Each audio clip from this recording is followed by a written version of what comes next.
Tag-init kay san inabot ini san uran. Di, bisan din. Oh. Bisan din na rin. Bagayod, purbida. Tatay boy! May naga. Ayun na exercise mo ah. Ato dito mailugog kay dili madinghot sak agihan. Ah. Di man nagagan si tayo really? Bisan na ito dito.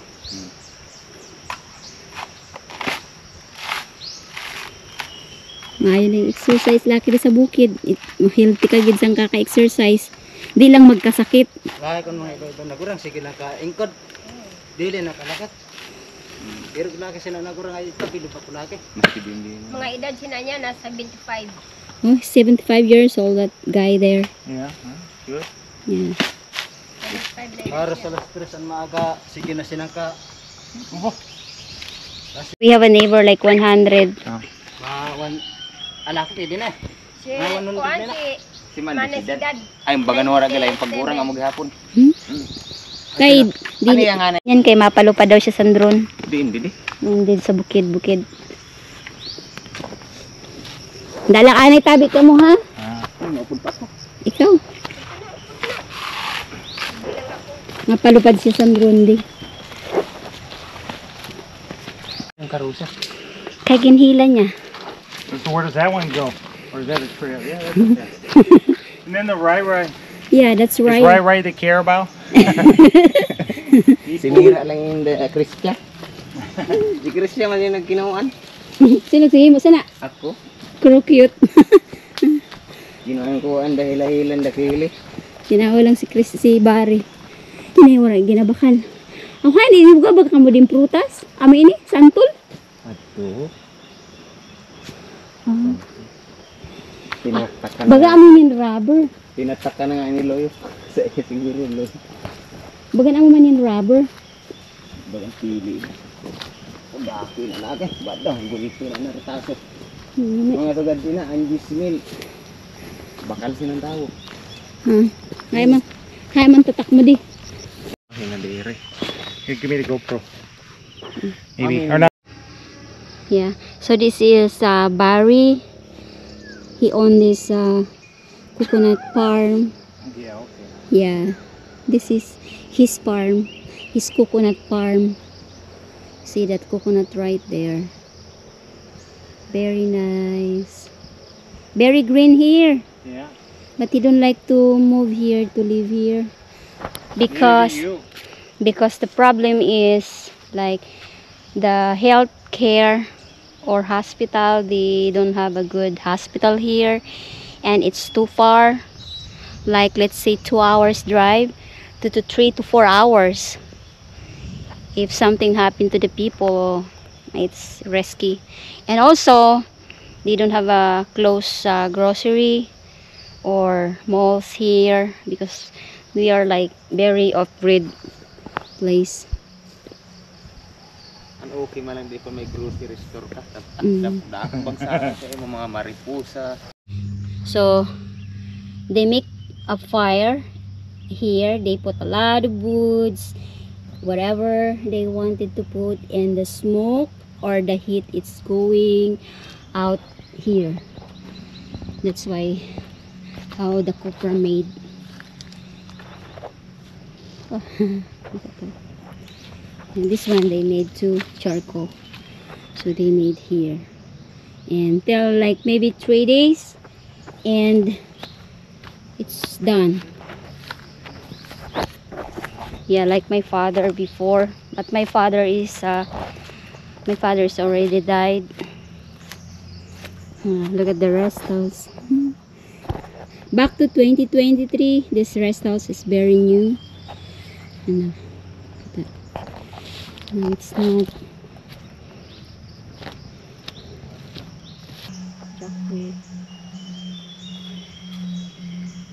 Look at this one here. Palawan. This is ichi plant, but is what do you call this? Tropical plants. This is very expensive in the US, like $40, I think, $50-$70 if it is big. Look at this one here. Look at that. Very nice. I think people eat that. But here in the farm, we don't eat that. We're scared to be poisoned.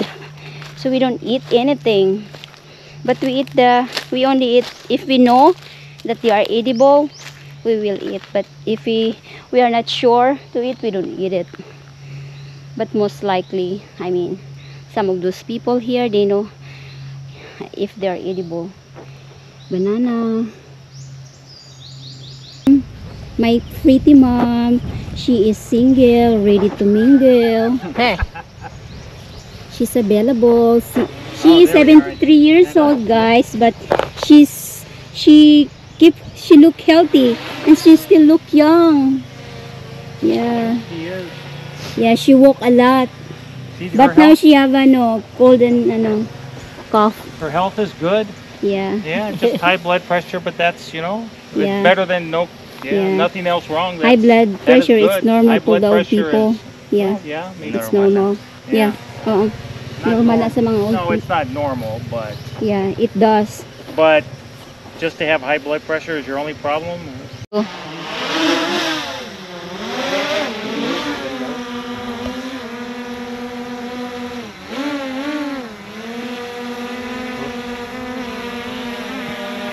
Fine, maybe.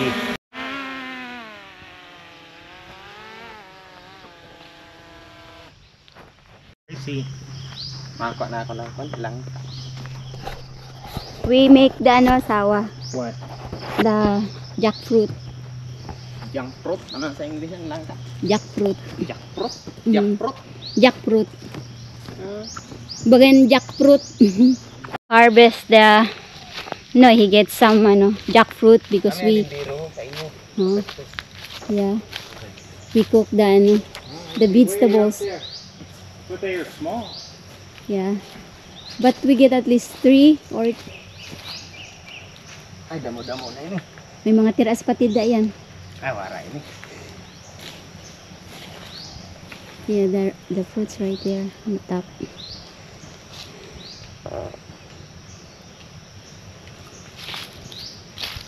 Irugsan ako mga palyan ay abaw ka. Yay, maayo nga ang drug ko. Tapos may hapay pagid. So this, butang mo sanan bagan ilang kahoy. Mugani. Kay bit-bito namon ni Bare usad. Hindi, uli-uli na lang na. We cook this. We cook this jackfruit, guys. We put the coconut milk and maybe some sardines. Yeah, we put the sardines. Ha? Mga kuan, ginilina. Hindi Jimelina na mahugan ni. Ito ito ang mo ganin. Ginilina na. Ano pa ho? Wanna cut that antipolo in the river. But maybe there's gold under that tree. Siguro, mga ano pa katuig. Yan, ganyan. Mga siguro mga tingin. Sabi ni Barry, may gold siguro sina sa idarom san san suba.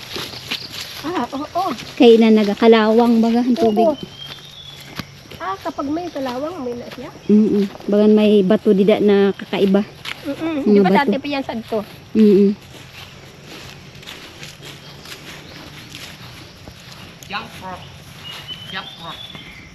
Yeah.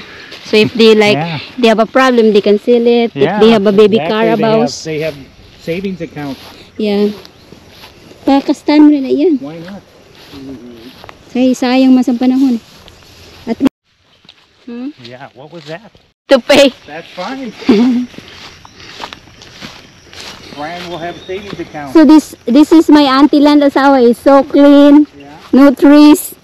So if they need the fire, they don't have a trees to make a wood, to make a food.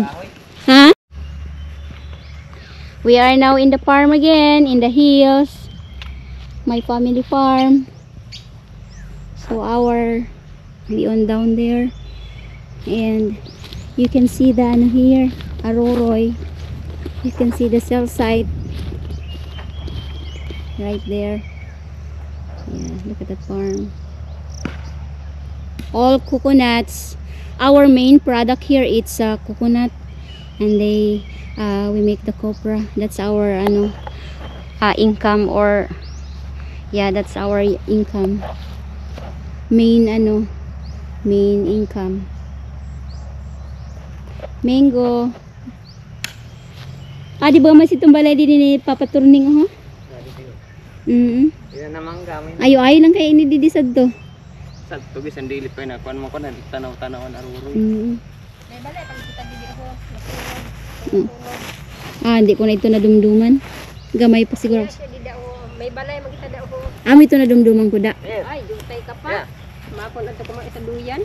Nadumduman ko na inada na duta. Andi dili pa na dumduman tong nasurong na. Nani si Mama Pimi, ginaano ini siya niya, ginatadtad. Ang maginis siya. Amo na ginamanin siya. Sad ka pa. Kay bagan di kay guru-guru di naga ano. Ang maginis. Kung karabaw di pirmi. Na pang kani-kani karabaw. Naga permi man sinda di. Kita ini ho. Itong itanong ko dito, bagan irusan eh. Look at this grass here, like small. But this is look nice. Look at that. This is all Carabao grass. Very wide going there. Very clean property.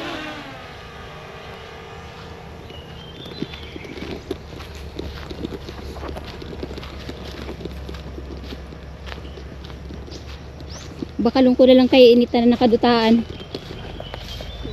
Kaya aram pa tinindam, baka lang din nan 300. Mukha ni sabi ko man 300. Baka baligyan man kayo ng 200. Pero kabuan niya mga anak.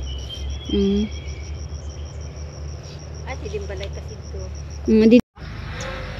Wala naman. Maganda kay ito didi. Ganit. Nalubi. Kan mamang piming pa ini.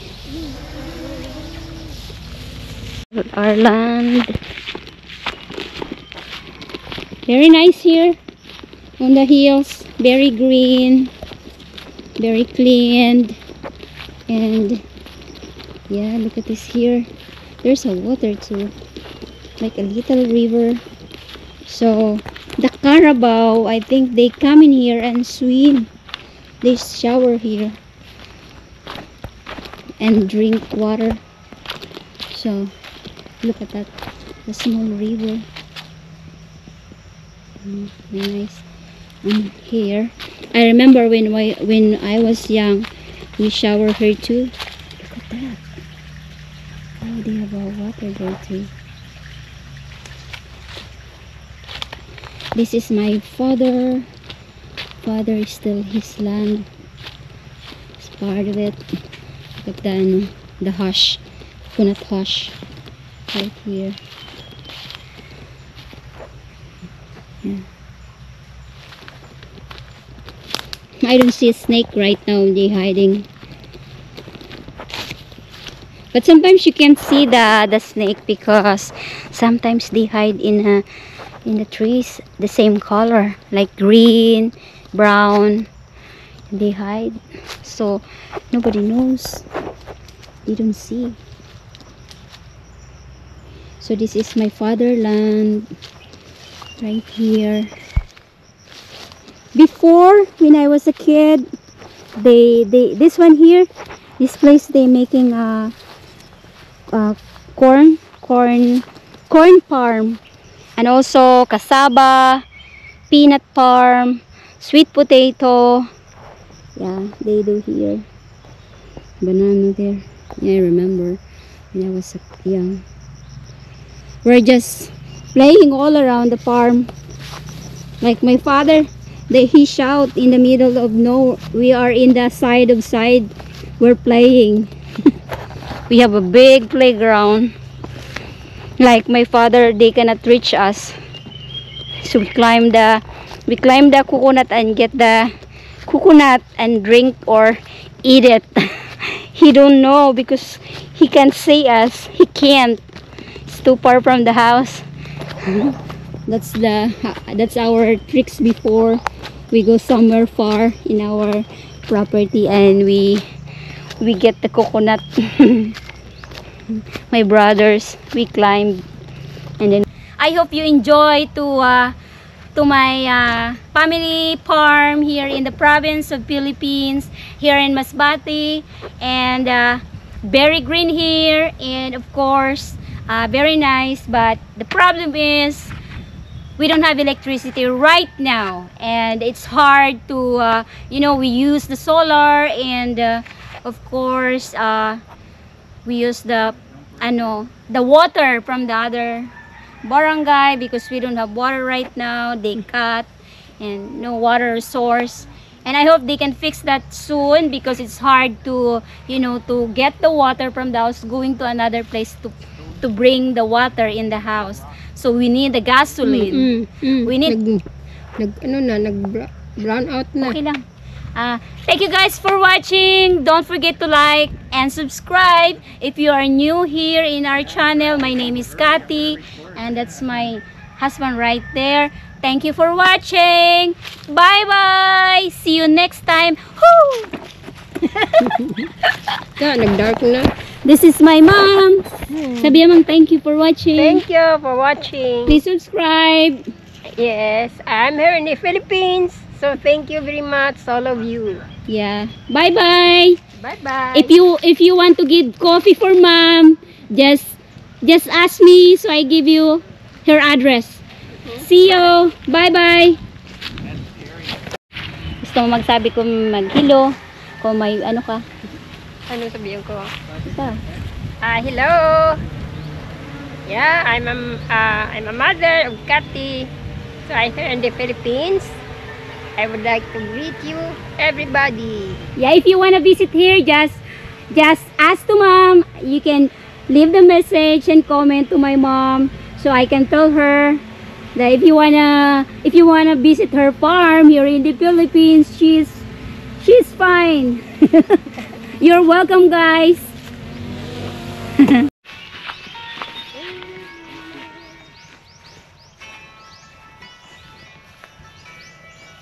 Eagle. Yeah, because I complained. After you complain many years, Yeah, I tell them what to put down. he No problem. nag-complain siya sa sa ini daw didi. Nadugay-dugay na. Na di na aayo.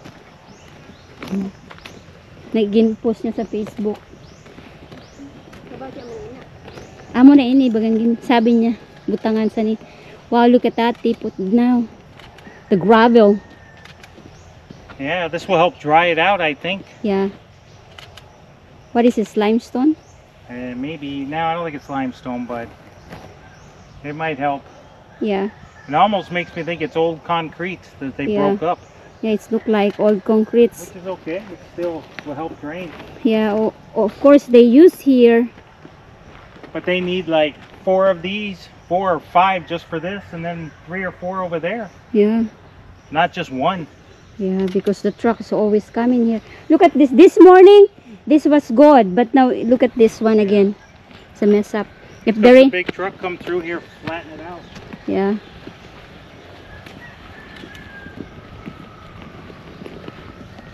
Highway 54. This is called, guys, Highway 54. My father called this road Highway 54 when he was alive.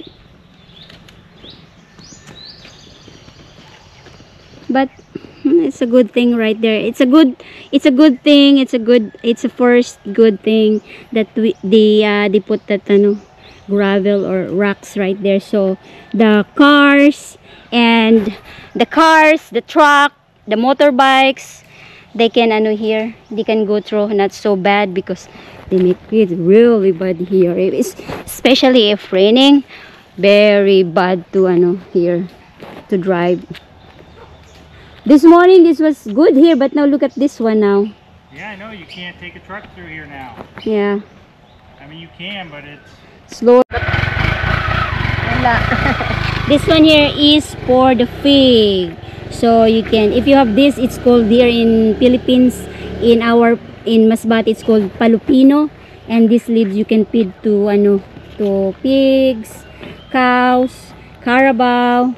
They like that. And also it's good for the worm. If the animals have worm, Bulate. yeah, it's good for them. Like, I don't know, it's like a medicine for animals if they eat it.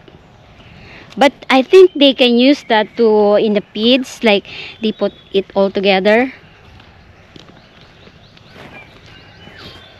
Kasaba.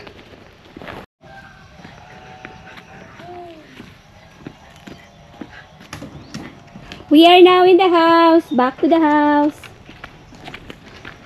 What are you doing up there? Huh? What are you